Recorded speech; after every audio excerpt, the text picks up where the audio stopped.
Hi, my name is Gibson, and I'm the co-owner and creator of the Personal Development School. This is your daily breakthrough video, and in this video, I want to talk to you specifically about how the dismissive avoidant attachment style forgives in a relationship. So basically, we're going to go through what they require and what is super important for them in order to process their emotions and feel like they are ready to forgive.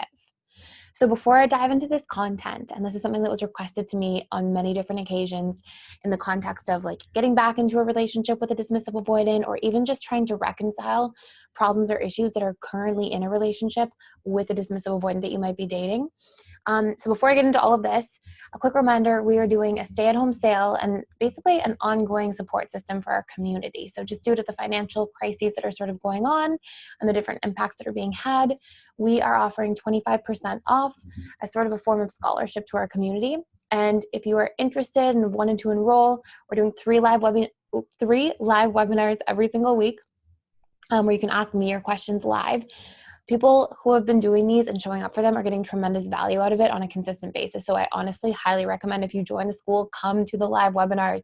They're fantastic, and we have amazing group interaction and people learn from each other. And it's also sort of a nice way of connecting with like-minded people when you're staying at home a lot more. So I know things are opening back up. So that's really happy too, at different parts of the world are opening at sort of different paces, but hopefully that's a good sign. Anyways, if you guys want support as well, or if you're going through an extra financial crisis, instead of just using the coupon code with you, you're also welcome to reach out to my team at info@personaldevelopmentschool.com for any other scholarship options that we have that are currently available. So let's dive into this content, because this is something that a lot of people have asked me about. So I'm going to go through and tell you very specific pieces of what the dismissive avoidant is looking for in order to forgive. So the first thing that you can look for, and we can put this in either context, outside of a relationship and you're maybe getting back together and maybe you did something to self-sabotage the relationship or push the person away and you feel regretful about it, or if this is after a fight or a challenge or an argument that you're currently having. And you can also apply this to the context of if this is a parent or a family member or a friend, and there's been a little bit of a challenge in the relationship or an obstacle and you want to move through it, you can apply this information to that as well. So the first thing that you're looking for, and actually I want to say one more thing.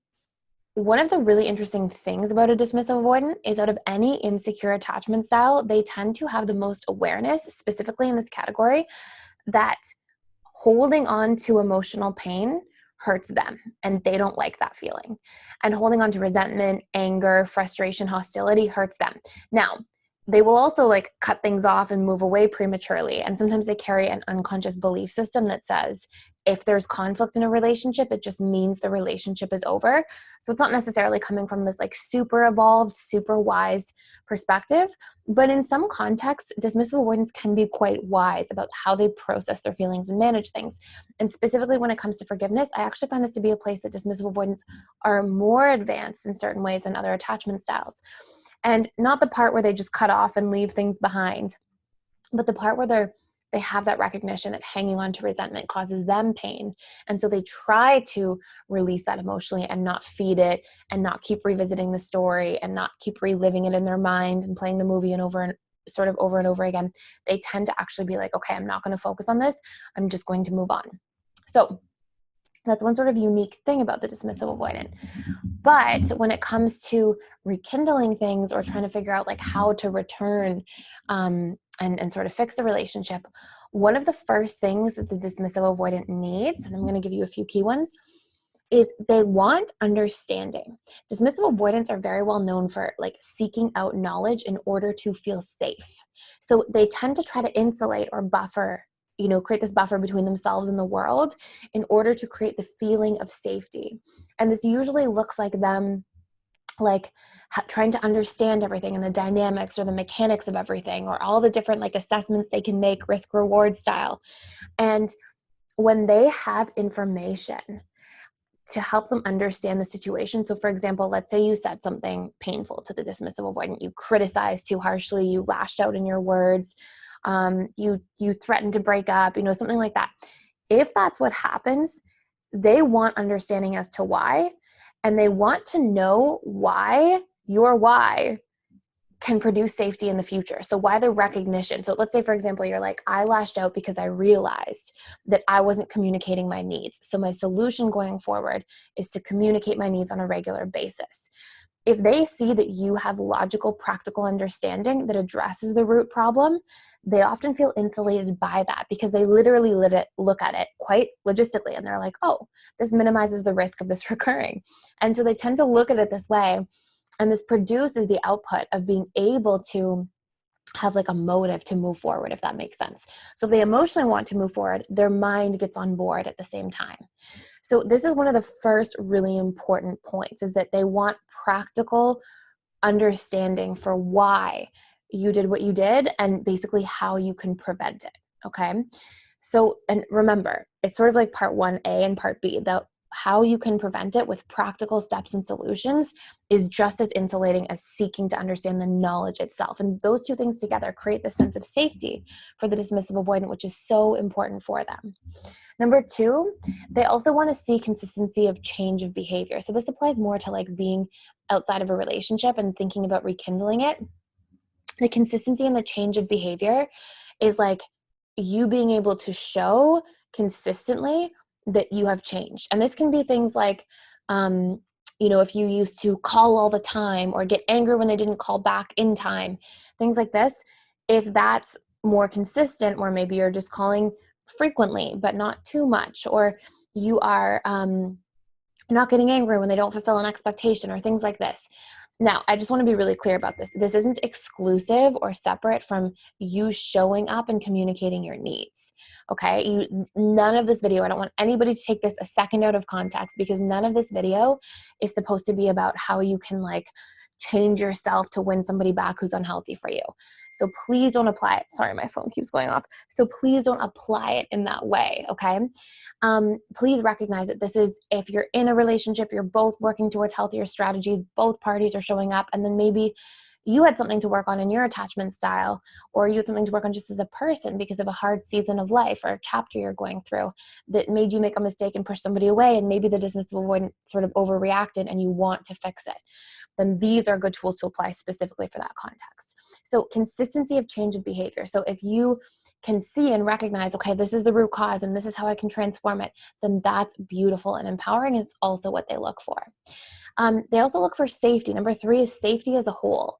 So if the way you communicate is safer, the way you come, towards them with warmth or gentleness, or not like confrontational behavior is safer. If they see these things, they're also more open to forgiving and moving through things and working through things together in a relationship. And the last 2 really important pieces are number 4, if you can change their story that was activated about themselves. Now, this isn't necessarily a responsibility, but it is a shortcut if you have the awareness and you can apply it really quickly. So let's say, for example, that you criticized and you said, let's say you were like, you're not a good partner, or you're not a good person, or you said something that was like really like harsh, and it was too critical, but it was more like maybe you hadn't communicated your needs for a while. I see this a lot in these relationship dynamics. Maybe you hadn't communicated your needs for a while. And so you had this like pent up resentment or frustration waiting to sort of boil over and explode, and you hadn't communicated. And so it built up, and then it kind of came out. And maybe your words were more about were more a reflection of the pent up emotion than about how you actually feel about the person as a human being. And so maybe that's what happened. Well, that might really trigger that core belief that they tend to carry, which is I am defective, or there's something wrong with me.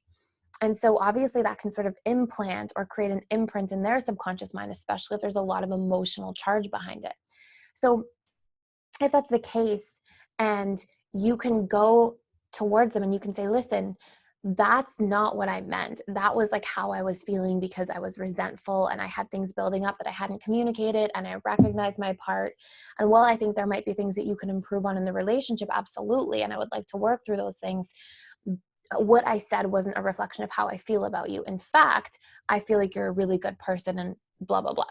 So if you're changing that story that you initially put out, and it may not be through words, it might be through actions or the way you push somebody away, and you know, it might have created this feeling like you don't really want to engage in a relationship with them. It could be so many different things. If you can acknowledge what that imprint would be, sort of like what the impact of that behavior or words would be, and then try to negate it, as long as it's true for you, of course. Try to negate it so that you're changing their story. That is extremely powerful for them, because it's going to help them bounce back from their really deep wounds and fears around criticism specifically.